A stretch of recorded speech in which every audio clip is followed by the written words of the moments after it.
Hi, I'm Rob Cosman. Welcome to my shop in Grand Bay, New Brunswick, Canada. We're continuing with our series on woodworking for beginners. We're going to do a shaker shelf. Easy to build, great looking project. Everybody can use it. Good place to hang your hat. I'm going to show you how to do it.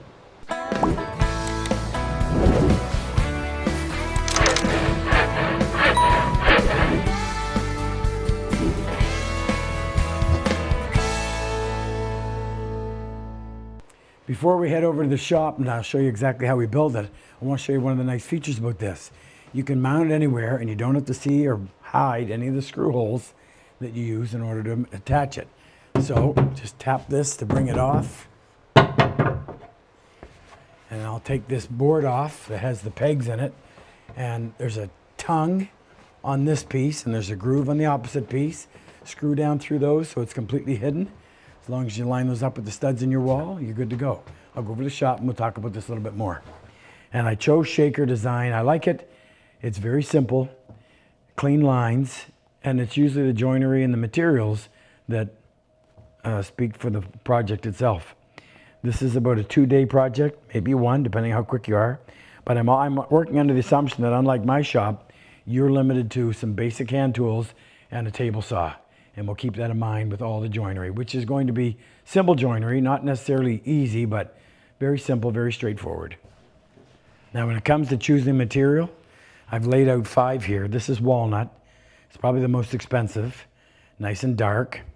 There's a piece of cherry, which is also beautiful wood, kind of a pinkish hue. And most people know this one. This is red oak. Here's a piece of maple, and here's a piece of pine.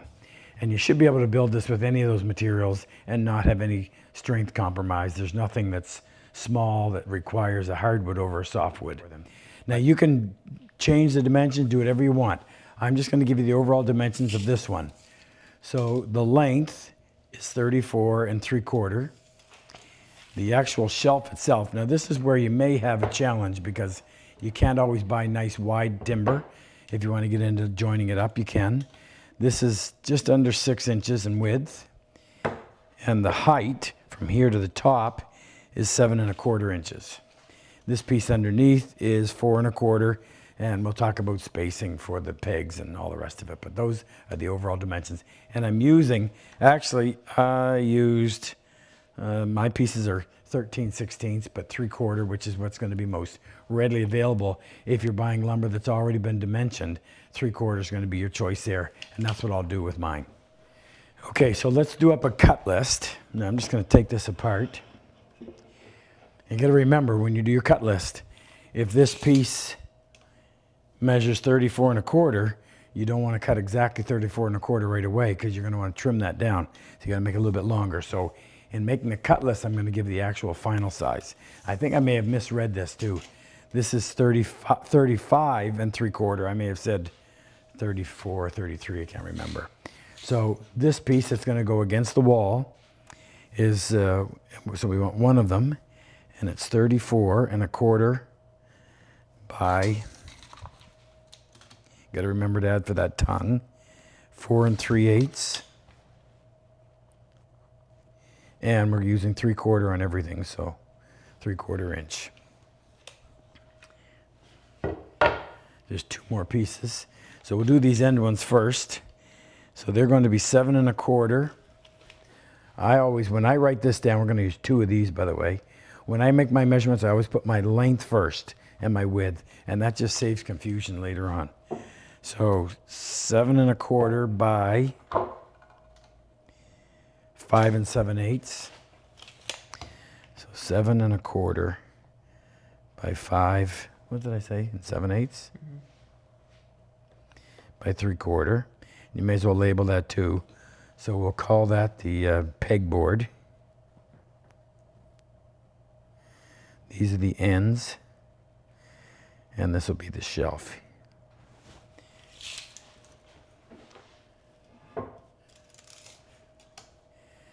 And as I mentioned, exactly, that's 35 13/16.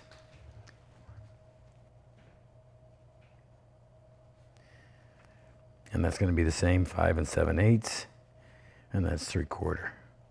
And when we actually get to building it, we may fine tune those a little bit, but this is what I'll start with, and then I'll add to it. So in adding to it, my pegboard, I'm gonna want to cut that 35 and a half, 34 and a half.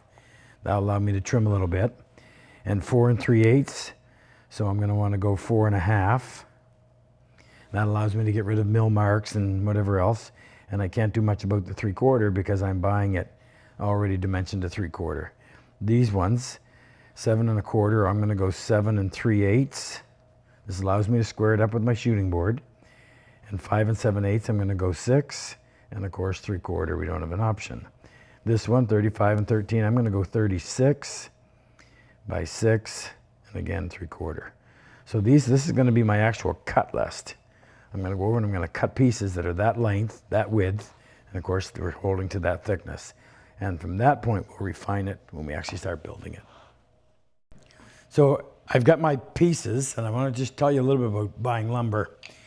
So if you're having to buy your lumber at a big box store, I say if you're having to, because ideally you go to a specialty lumber store where you're going to probably get better material, but you may not be able to get it already planed. The advantage of the big box store is they're going to surface it for you. But a lot of people don't understand why you have to buy more than what you actually need. And there's a good object lesson here.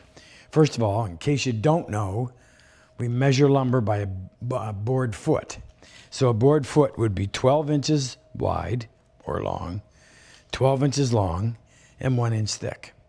So if I need 10 board feet for a project, I really need to purchase at least, I would say 14 board feet. I'm going to show you why. So I found this board of cherry in my stack that had already been surfaced. I thought this is great because I don't want to have to glue pieces up. But in the process of getting what I needed, and what I needed was this piece, that's the top. This piece, this represents the two ends. And this piece is the shelf where the pegs go. Well, you see that great big crack down through here? So I couldn't use that. It wasn't wide enough to get my two ends, so that was unavailable to me. And then if you come down on this end, there's a crack here. So that wasn't available to me. But I was able to cut this piece out. This is the part that houses the pegs. And then if you look at this piece, there's a big crack. It's hard to see, but if you look closely, going right through here. So that meant that piece wasn't going to be usable. I was able to get my two ends, my top and my back, and that's all. Now, this isn't necessarily waste. I can use it for smaller projects, but it's no good for this project. So in order to get what I needed, that's an awful lot that didn't get used. So you got to be aware of that. Conservatively, I'd say 40% extra when you're dealing with hardwood, and usually 20% extra when you're dealing with softwood. Softwood, for whatever reason, doesn't have as many defects. Try to buy the best you can. In other words, when you go there, make sure it's nice and straight, and hopefully it's going to be flat if you're depending on using already surfaced lumber. Longer it sits there, less likely it's going to come the way you want. As far as joinery, so we're going to have through dovetails, and I'm going to suggest that we keep these pieces in the square until we've cut the joint. Just before we assemble it, we'll go in and we'll cut this out. And then we're going to have a tongue and groove on this piece as it fits up underneath here. So real simple. My suggestion would be that we go in and actually finish these pieces first. Now you can sand it if you want, or you can hand plane it. I'm going to choose a hand plane. Now I'm going to go over to the table saw, and I'm going to bring this down to final width, and with just enough left so I can get rid of the mill marks.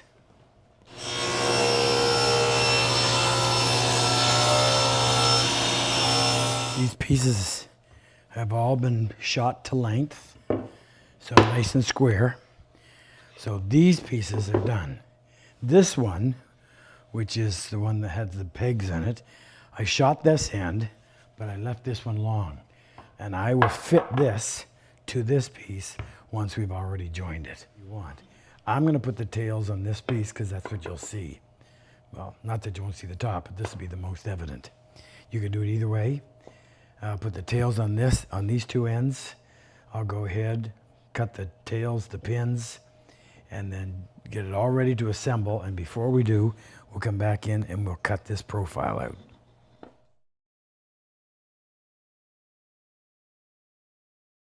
Okay, dovetails are cut. Remember to chamfer the inside corners so it goes together easier. And don't start out here. You got to step in a little bit and then go down, and you only do it on the inside, obviously. So those are ready. Now we can go ahead and cut this to length. And it is going to be this length from the base of the pin tail to the base of the pin or tail, whatever you want to call it. So just flush that up on the left side, which has already been planed. And then I'll use my knife to make a mark.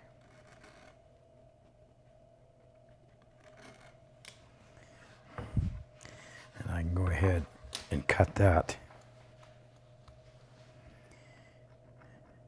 I'll cut it close, and then I'll shoot it right to that line. Our next decision is, what are we going to do for edge treatment? You can radius it, and if you don't have a router, you can do that with a block plane by just simply going in and taking multiple passes and then just rolling it. I'll show you what I mean.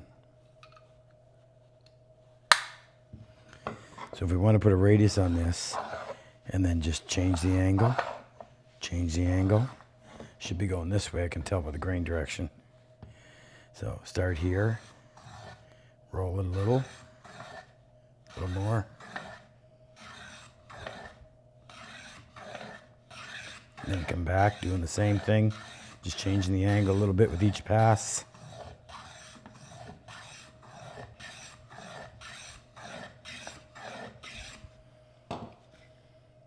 And that's our radius. Then we can smooth it up with sandpaper, but that actually feels smooth to the touch.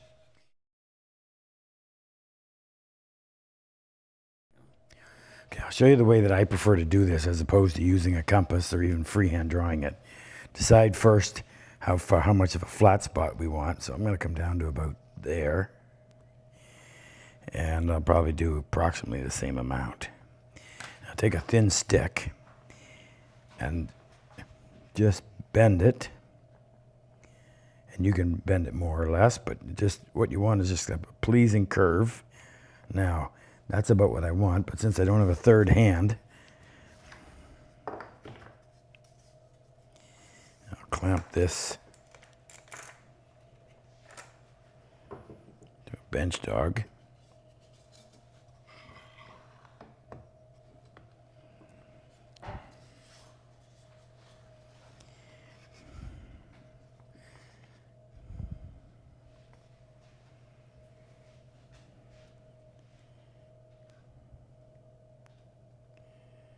I only have to get one, because then I can use that to draw the other one.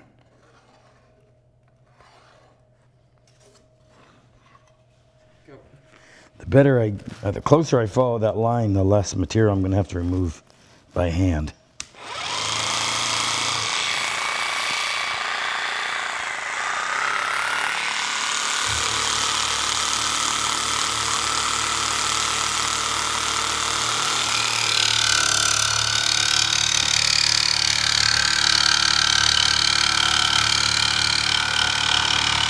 Problem most people have with the jigsaw is they push it too fast. And that little blade has no support out here, so it'll follow the grain. And you'll notice it'll go a lot easier going across the grain than when you start ripping as you're going parallel to it. It really slows down, so you have to be careful of that. But if I look right here, it's a pretty square cut, and it's a pretty square cut there, so it stayed in line. Now, there's a little bit of a bump right there that I need to get rid of. I got a couple of options. I'll show you how. So I'm using a flat bottom spoke shave. You want it to be nice and sharp.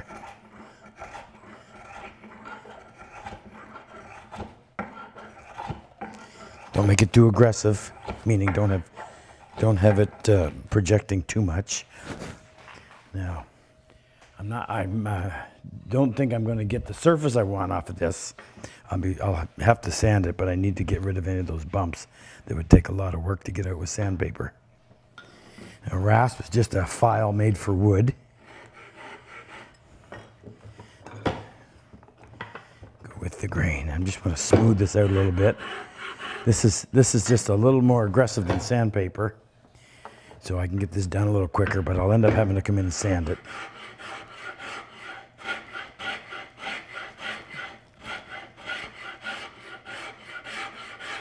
You can see the stutter marks or chatter marks from this spoke shave. I had it a little too aggressive, but I can get rid of that fairly quickly. Make sure you're keeping it square here. And I got a little bit of material to remove on this side.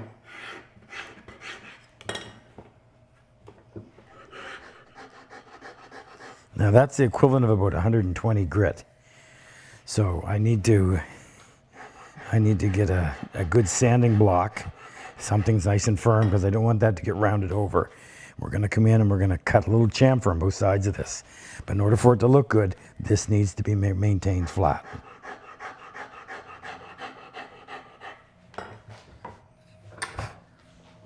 Now I want to make a sanding block so I can do that and do it well. So I'm going to take this cutout, and that radius is pretty much the same all the way around. So, but I need to square this up, so I'm just going to use my shooting board. I got to be able to hold on to this, so I'm just going to cut it.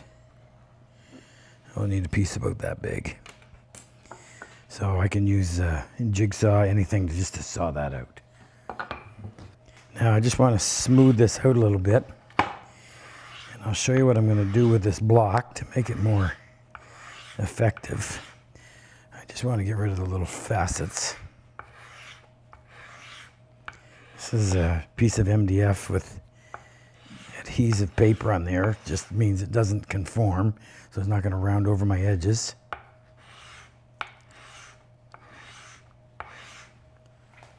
All right.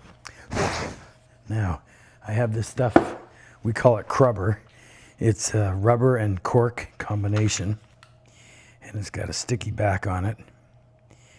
And it does a really good job of evening out the pressure behind the sanding block. I'll just trim that.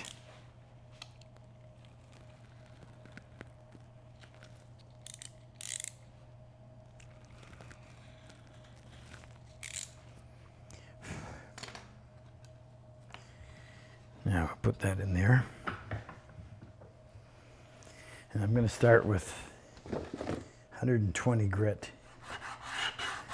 I'll use the 120 to get it shaped, meaning nice curve, flat from side to side. And then once I do that, I'll just work through the grits and I'll finish it with the 320 grit paper. Okay, last thing we need to do with these is cut our little chamfer. A lot easier to do it before it's assembled. Now, I'm going to suggest that you can't use a plane because of the radius. So you're going to have to use a spoke shave, and you got to be real careful. And I would suggest you have it set on a very light setting so that you want something that's going to take multiple passes. So if you screw up somewhere, it's a small error. So start here, hold the plane, hold the shave at 45 degrees.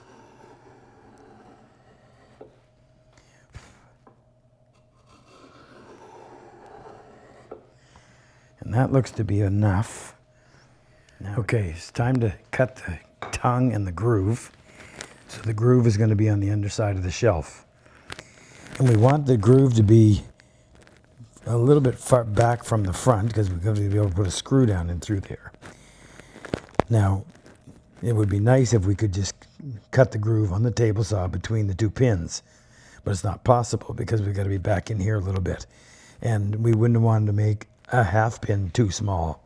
So we're going to have to do what's called a stopped groove, and I'll show you how to do that, but we have to first decide where exactly we're going to put it. So I'm going to suggest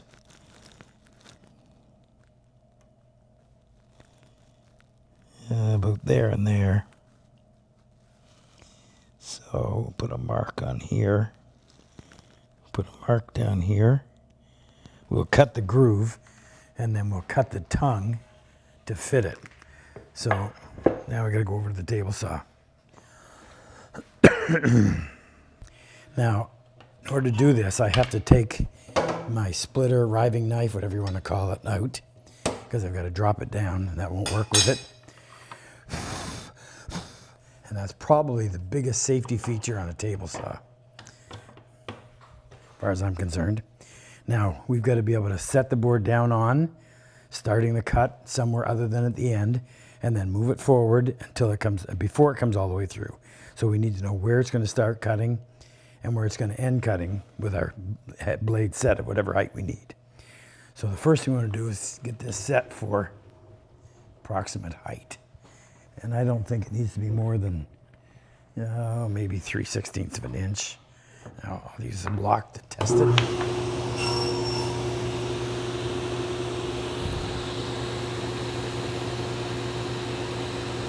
That's 3/16, so that's good. Okay. Now, where did we put our mark? Right here. So we want to be, first pass is going to be 5/16 of an inch. And we need to know where the blade engages the wood.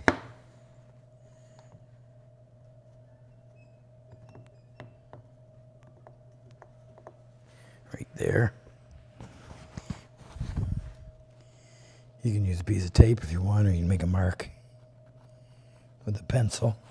Then you got to go to the back side. Same thing.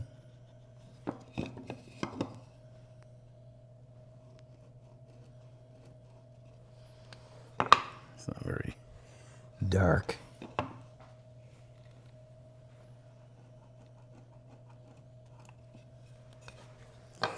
Okay, now, since we're going to be doing this on the other side, well, actually all we need to do is we're going to start when it's right about here, and we'll end when it's right about there. And we'll finish the last of it with the chisel.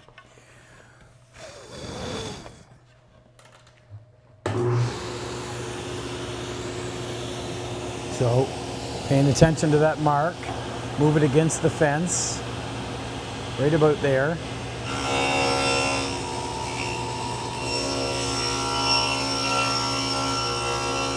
Stop when it's right about in the middle of that pin.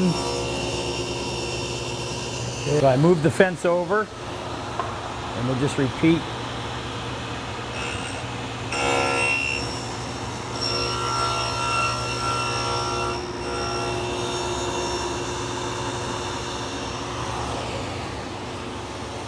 And there's our groove. Now we got to go finish this with the chisel.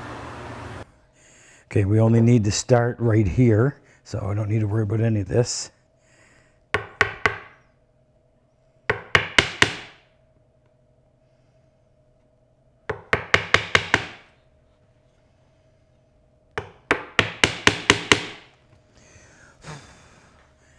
It's deep enough. We'll do the same thing on the other end.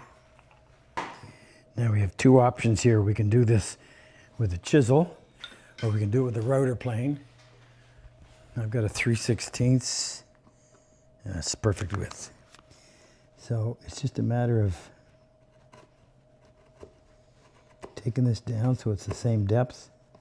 Careful when you pull it out that you don't pull a piece off.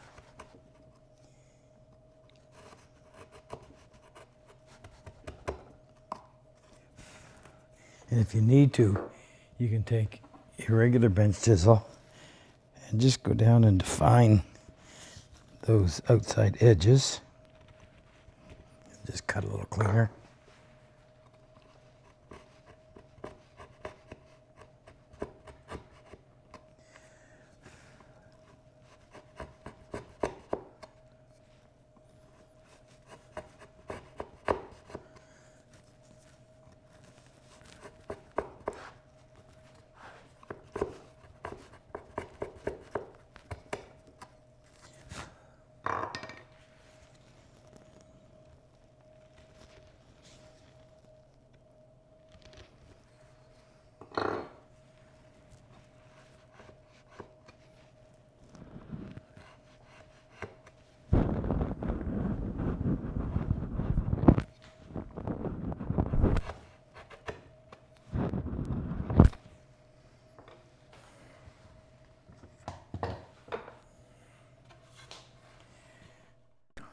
Now we want to get this in the right spot, but we also want to take advantage of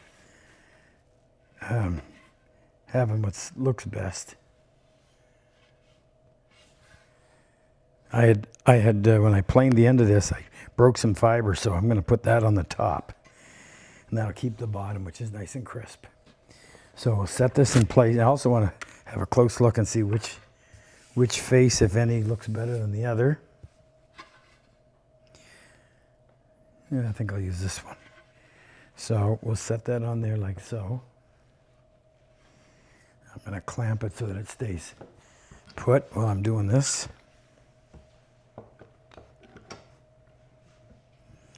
Make sure it's flush.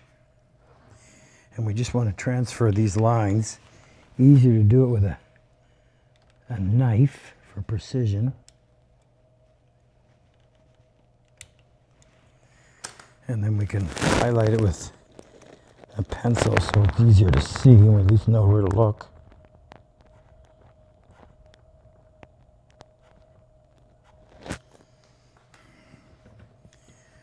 And then let's measure that. We'll go a little less than the depth of this so it doesn't get hung up. And that's right on 3/16. So we'll cut 3/16 if we need to take a little bit off of the tongue. Once it's cut, we can do that. All right, back to the table saw. Okay, first thing I'm going to do is I'm going to cut my shoulders. So I'm going to make a cut on this face and on this face, and then I'll come in and I'll trim this tongue down. So it's not quite in the middle, but it's close. So we can go 1/4 inch on that side, we can go 1/4 inch on that side. So we'll set this to be cutting 1/4 inch high.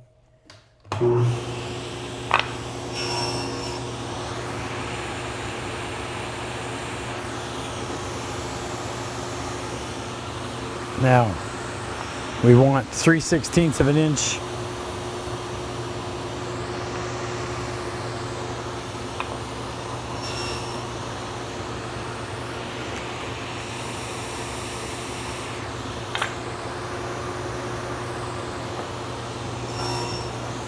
So I'm measuring from here out to the end, a little bit more, long way. Get a clean end.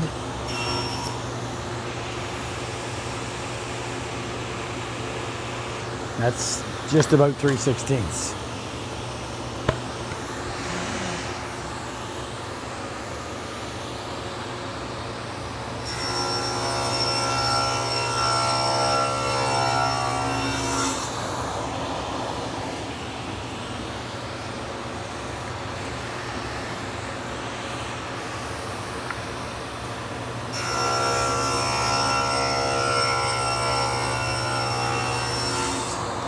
When I make this cut, I always like to keep the face up against here. In other words, I want to cut this side of the tongue with this part against the fence because I know I can't take too much. If anything, I'm going to leave a bump.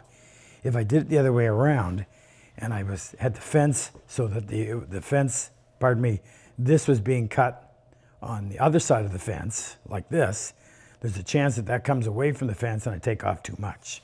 So when I can, I always prefer to keep in this orientation. Now I've got to go in there and be able to see that. And what I'm trying to see is that little wee knife mark that I put on there that's almost invisible now. I'll sneak up on it.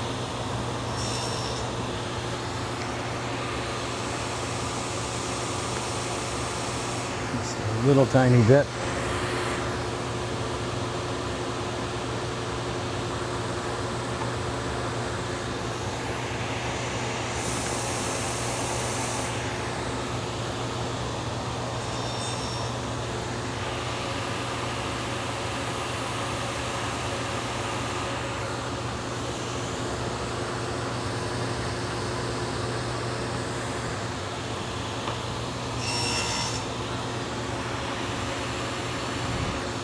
Now I want my blade to cut a little bit deeper.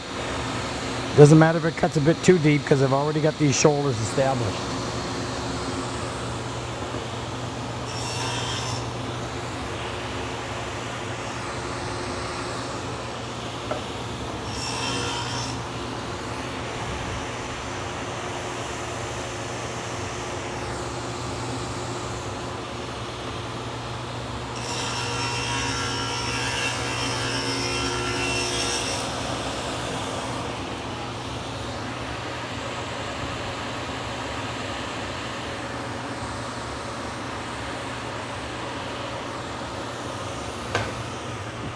Okay. Now, something to think of. And I forgot about this. I've already planed both sides, which means in the process of planing it, it may not be the same thickness here as it is down here. So in this circumstance, I want to keep that same face against the fence when I cut the other side of the tongue so that the tongue will remain parallel. Had I not planed this surface and left it right out of the thickness planer, or new, as we got it from the store, then we know the sides would have been parallel all the way down. But we've altered that, so rather than risk it, I'm going to kind of go against what I already said, and I'm going to cut on the other side with the same setup.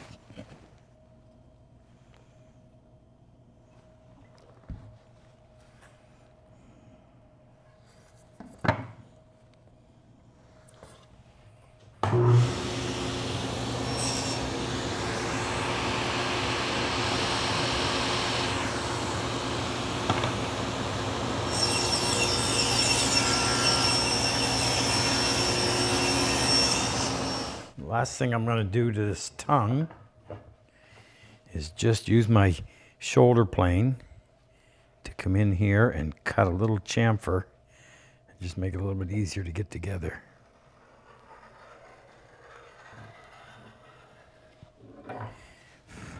Too hard to try to use a block plane on this because you can't get to that small corner without hitting one of the outside corners.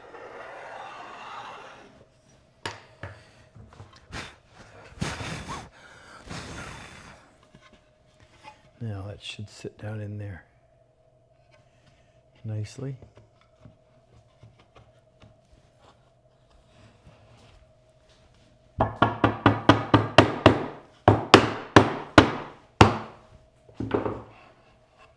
Yeah, that's a nice tight fit. That's good. Okay, now this is all pre-assembly stuff we have to do. And just lay this out the way it's going to go together. So we've got the chamfers on either side. I still got to do, I'll do it right now. But make sure I've got this laid out properly. Okay, so here I'm going to do a bigger chamfer than this. And my reasoning, well, strictly looks. It's still a chamfer, so it'll blend in with the ones we've already done around there. This one I can use my block plane for. Now if you find that you're going against the grain part of the way, you can always close that throat down. Just make the gap between, this is called the toe plate, and the cutting edge of the blade very small, and that'll help prevent fibers from lifting and tearing.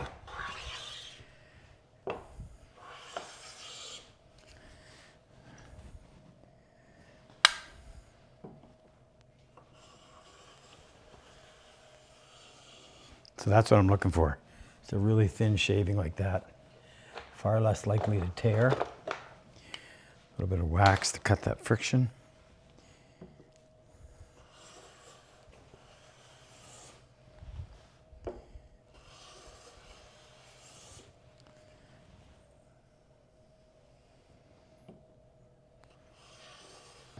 Okay, that's nice and clean. So controlling tear out, number one is how sharp your blade is. Number two and number three are really close, from my experience. closing the throat down and taking a really light pass. And that light pass seems to do exactly what you want in most cases. All right, last thing I'm going to do to this, I got to drill the holes for the dowels, or for the pegs. But just before I do that, I want to finish off this. So all of the outside surfaces, with the exception of this one, can be done after we assemble it, because we've got to clean that up anyway. But I want to get, I think I'm going to leave these two, but I'm going to take this one and this one. That one can be done after. This one's going to be done now. And this one will be done after, because when this goes together, you can't run that all the way through. I'll have to take this one, and I'll show you how to do it with the chisel and extend it up into this piece. So this one's going to have to be done in place. It'll be the hardest one to do. But I'll just set this right here, and I just want to match this. I can take a little more than that.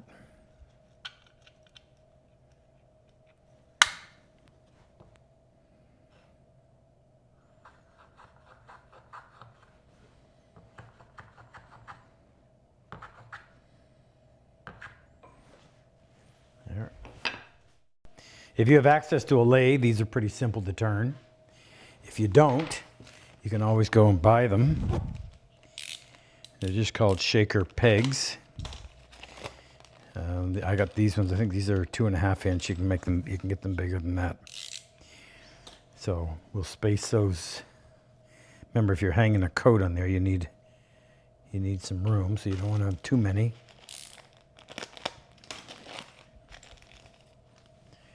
One, two, three. I think we can go 5.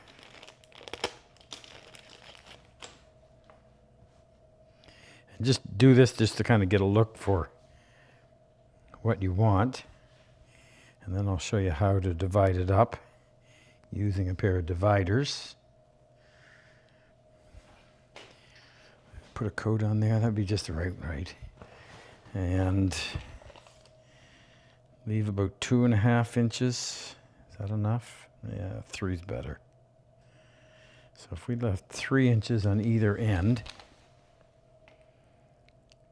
easy way.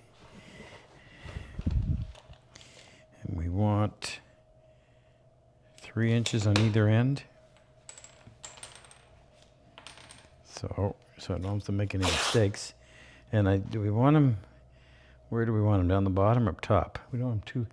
We need to be far enough away from that doesn't bang. So I'm going to put them down closer to the bottom.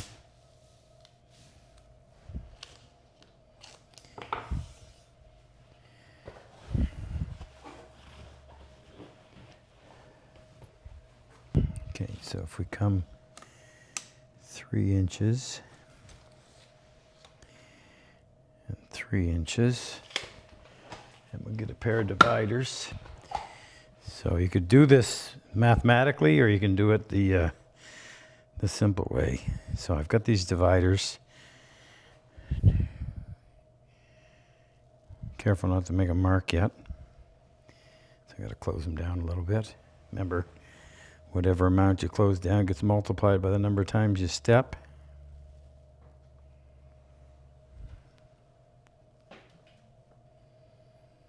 Yeah, that was so close. It should be it.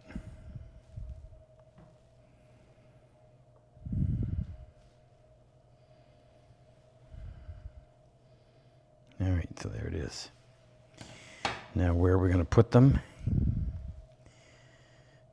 I'd say right about there, so about 1.25 inches up from the bottom. I might as well leave that piece of tape on so then I can draw on it. 1.25 inches up from the bottom.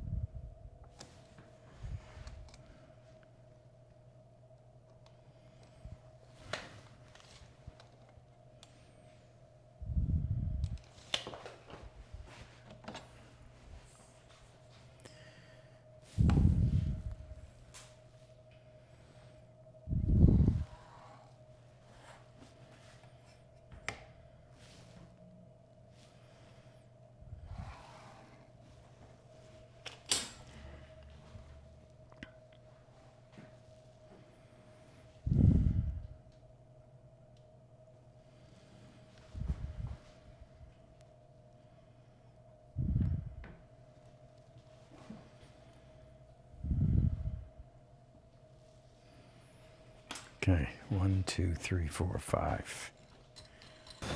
Okay, if you don't have a drill press, you want to get these drilled perpendicular to the face. I'll show you a way of doing it. First thing we want to do is get our depth.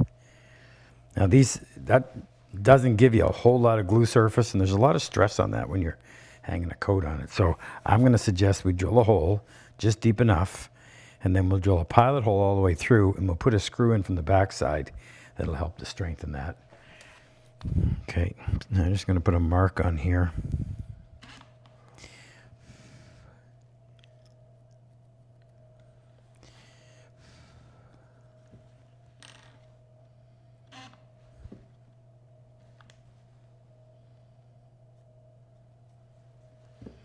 You should be able to see that. Now we'll use an awl.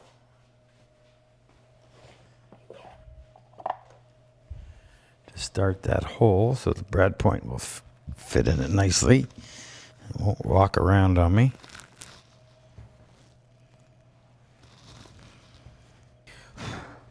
Now I just took a piece of plywood, cut it off so it was square, flushed it up, clamped it together, and we can use that as a way of holding that drill so that it's standing plumb.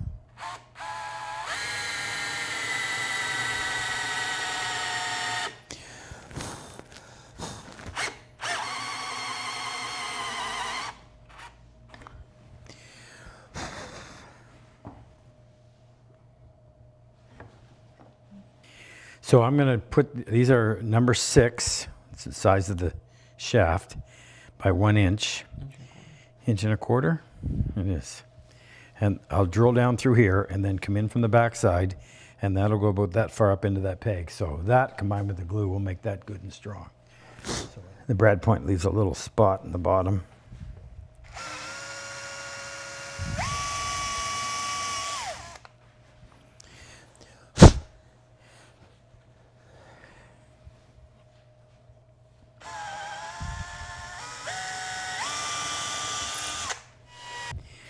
Now, I don't trust that to be able to countersink itself in hardwood, so I just handheld one, easy to use.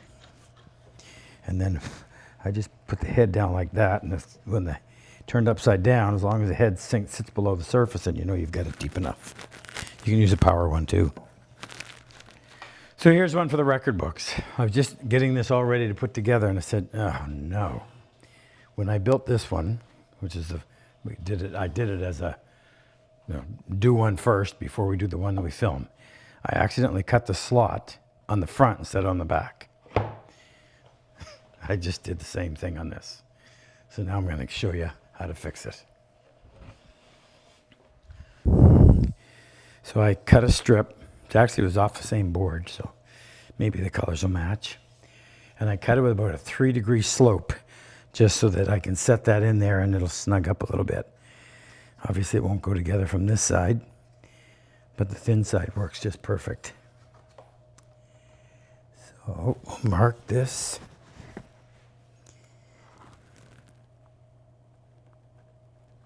And I don't want to have to plane off that much material, so we'll rip it on the table saw about there, and then we'll plane off the rest of it.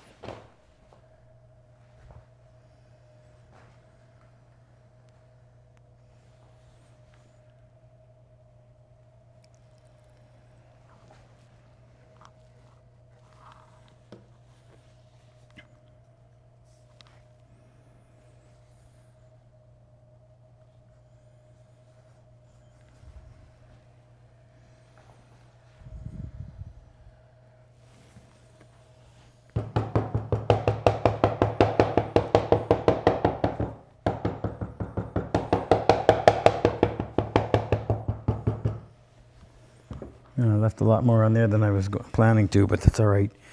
I'll be able to plane that off. Okay, go.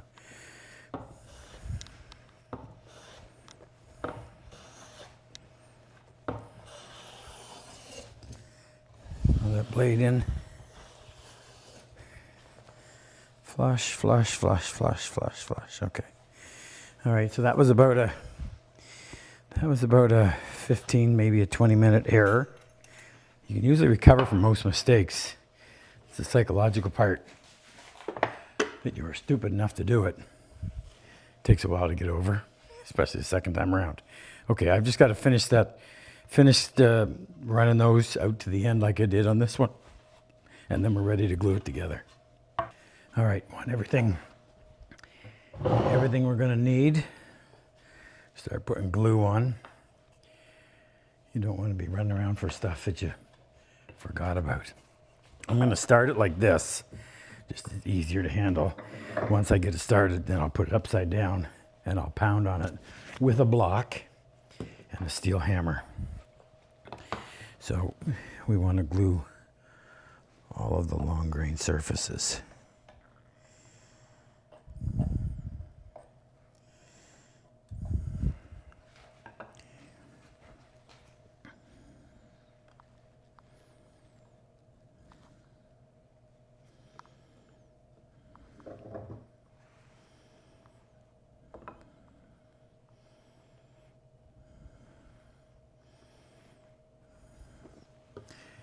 Don't want too much because then you're having to wipe it off.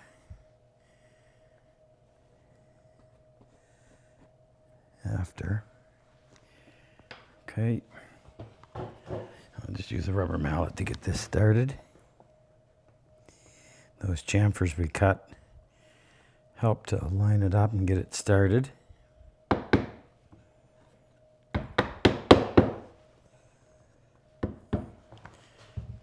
A and A.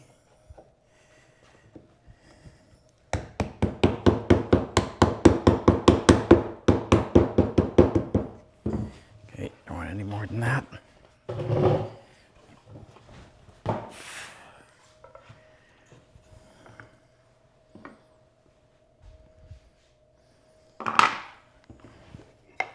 always want to pound down through end grain.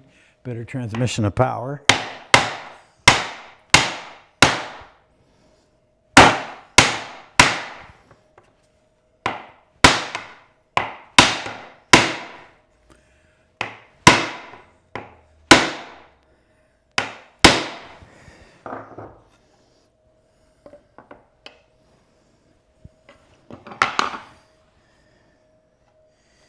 Okay, we got to get that to seat.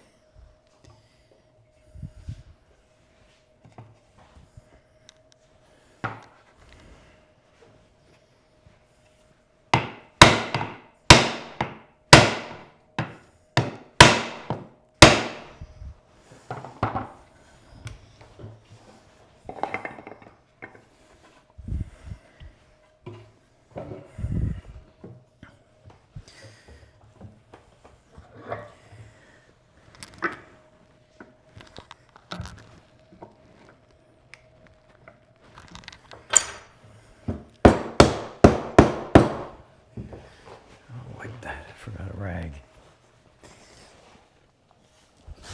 Just don't want glue splattering all over.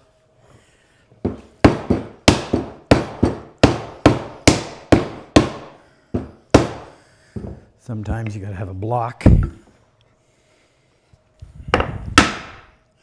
Go right up beside the pin when you do this.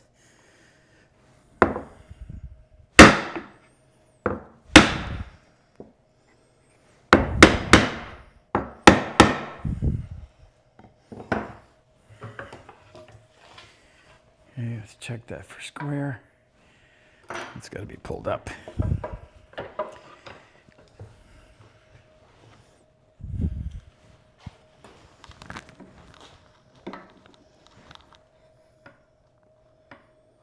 Okay, that's good. All right, now we'll do the other side.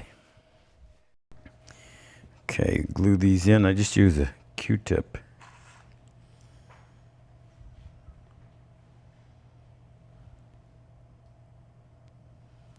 The inside.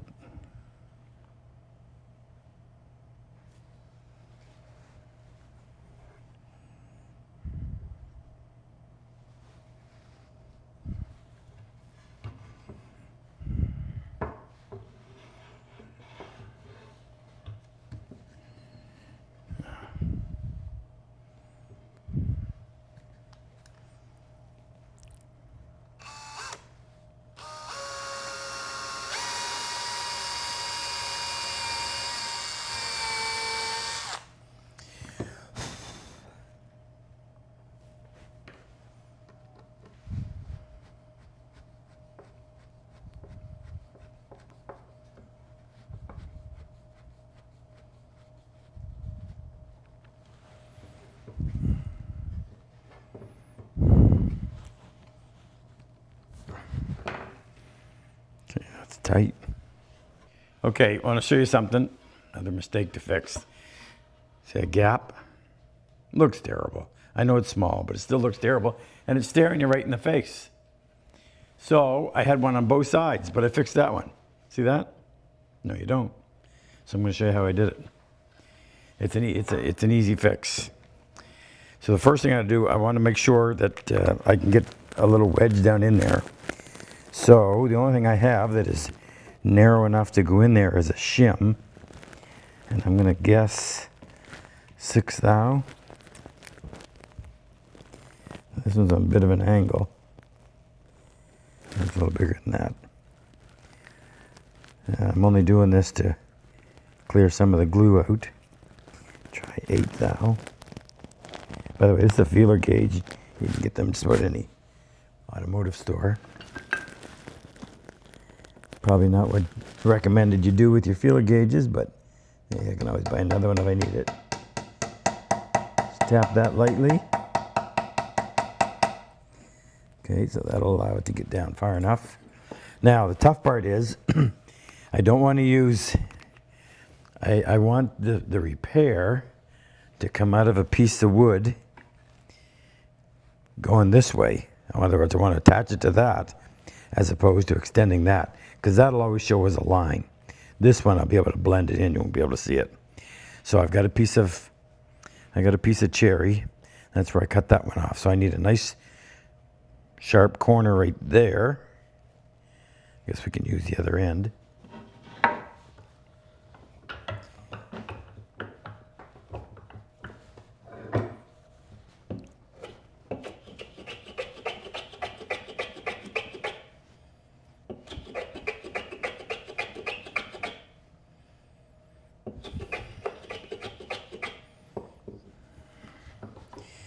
We want this to be nice and flat.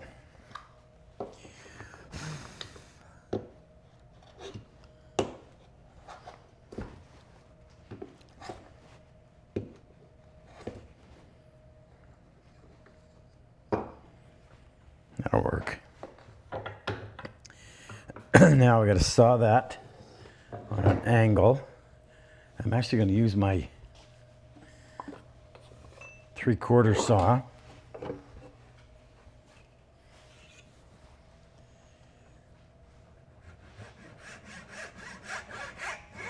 Now I reach over and support the piece of wood that's being cut so that it doesn't break off early, because I need it to come to as fine a point as I can get.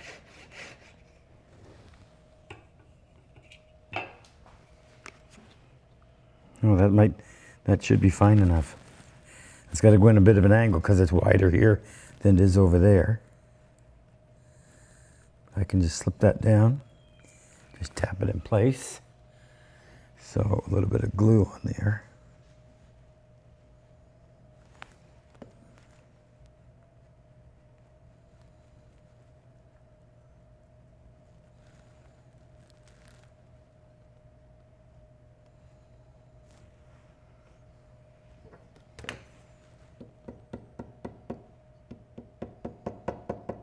Can't hit it very hard.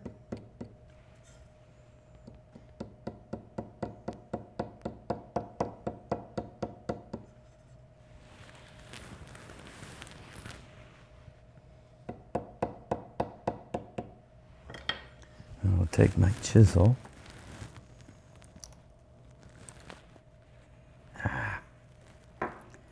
Might have gone too soon.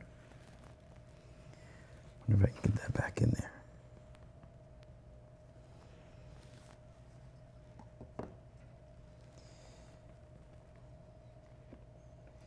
All right, I'll let that sit before I take it out.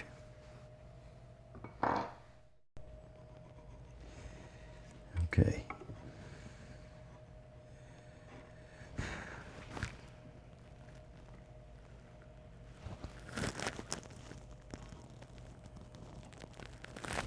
Now, we'll just hit that with the plane.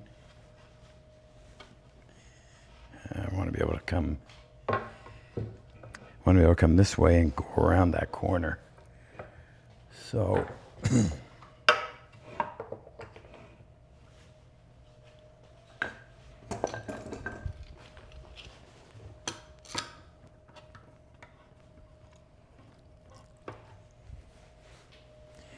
real light pass.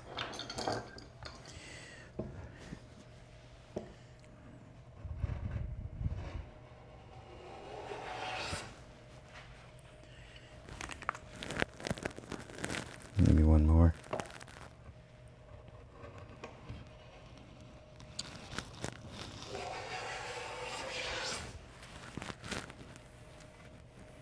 Okay, and you look really close at that and you can't even see it, which is the idea.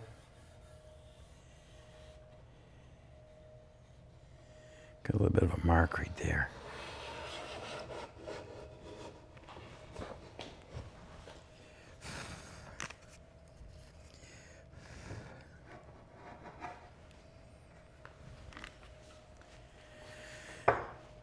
Okay, now let's do the inside, that small inside chamfer first. So what I need to do is take my chisel and take this little chamfer and just carry it like so. So I'm going to cut into this piece on a bit of an angle. And same thing down here.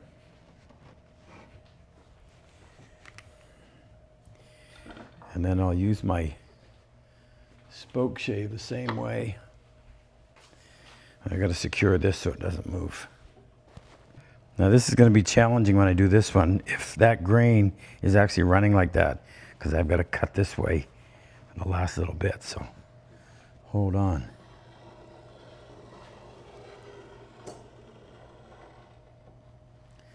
Take it as far as I can.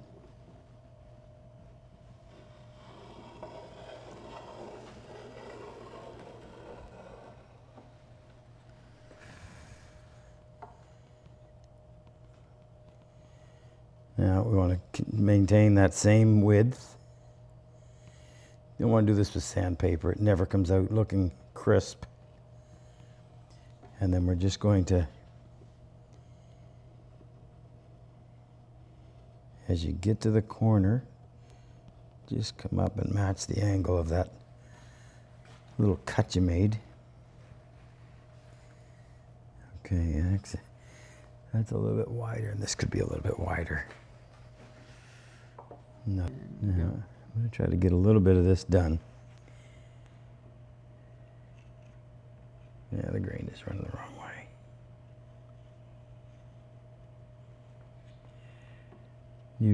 Keep the back of the chisel flat on here so it won't allow the edge to tip to dig in.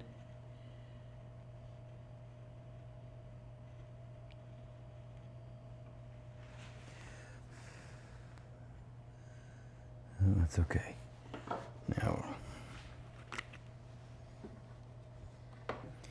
Now we'll do this one.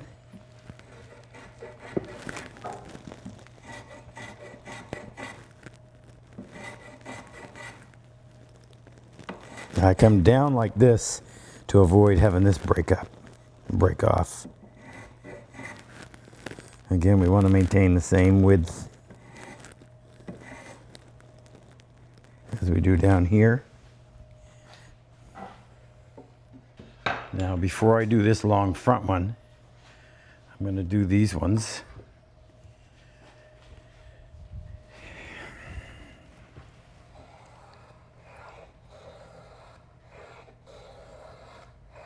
Okay, just before I do that final chamfer, I want to just get a finished planing on this surface.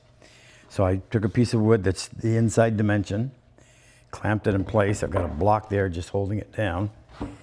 And this will support it so I can plane that with some decent support. Fresh edge on my plane. A little wax. Where is my wax? There. I already did it. Check and make sure the blade's parallel to the sole. And then retract it all the way so we don't start planing with it out any amount.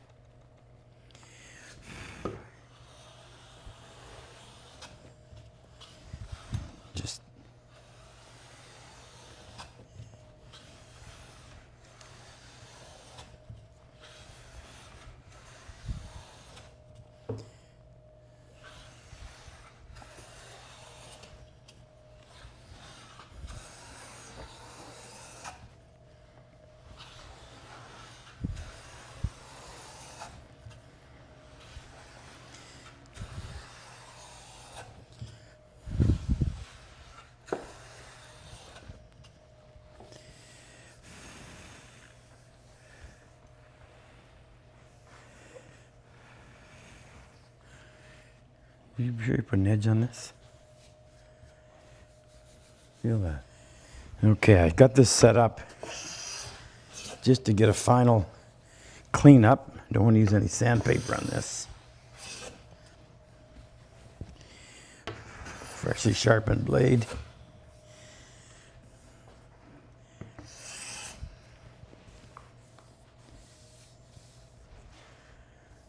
And a spot right there.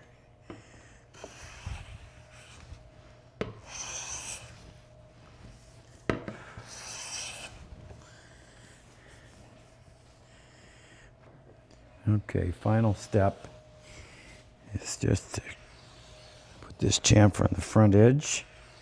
Remember, you don't want any on the back because you want that to lay tight against the wall.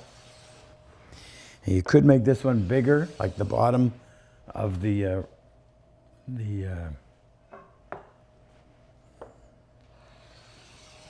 whatever we call that, but I'm not going to.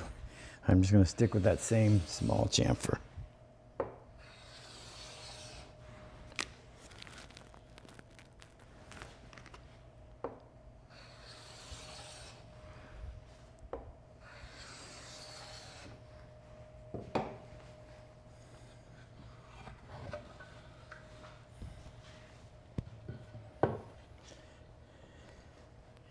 Now I went ahead and I put a little chamfer on either side of this, none on the back, none there, none there. Okay, so next step is simply find the studs in the wall, and this is wide enough. Most houses are going to have studs on 16-inch centers. That's 34 inches, so you could get 3 studs. 2 would be enough. Somehow you're going to be able to get 2 and be able to center this, or hopefully be able to center this in the room.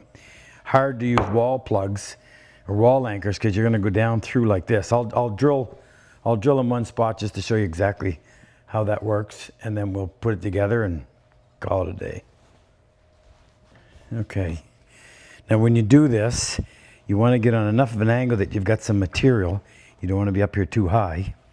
At the same time, you want to make sure that you're not going to show out here on this edge. So I would say it would be good right about there.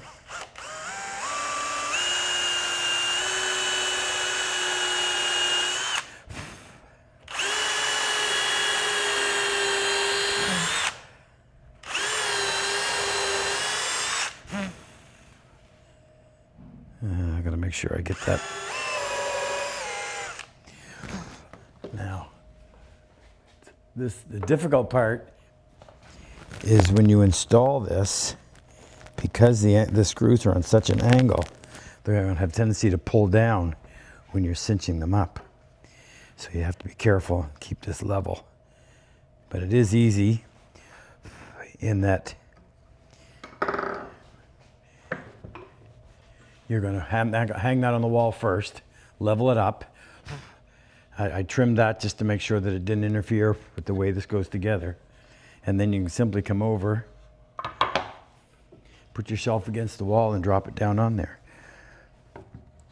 Those little chamfers we cut at the top of the tongue will help it go together.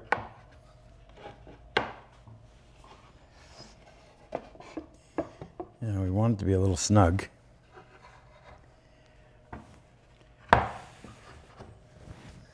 There. So when that's sitting on the wall, the weight of it will keep that tight. This is going to want to fall forward, but that obviously prevents it from falling forward. The screws in here will prevent that from dropping down. And now you've got that up there, concealed, no visible screws. Put a finish on it. You can do oil, wax, lacquer, whatever you want. But it makes a nice little hanging shelf. Great gift. Hope you enjoyed it. If you like my work and enjoy my style of teaching, click on any one of these videos and help take your woodworking to the next level. I've always said, better tools make the job so much easier. If you click on the link below, the chisel and plane icon, it'll take you to our site and introduce you to all the tools that we actually manufacture right here in our shop. It'll also give you information on our online and in-person workshops.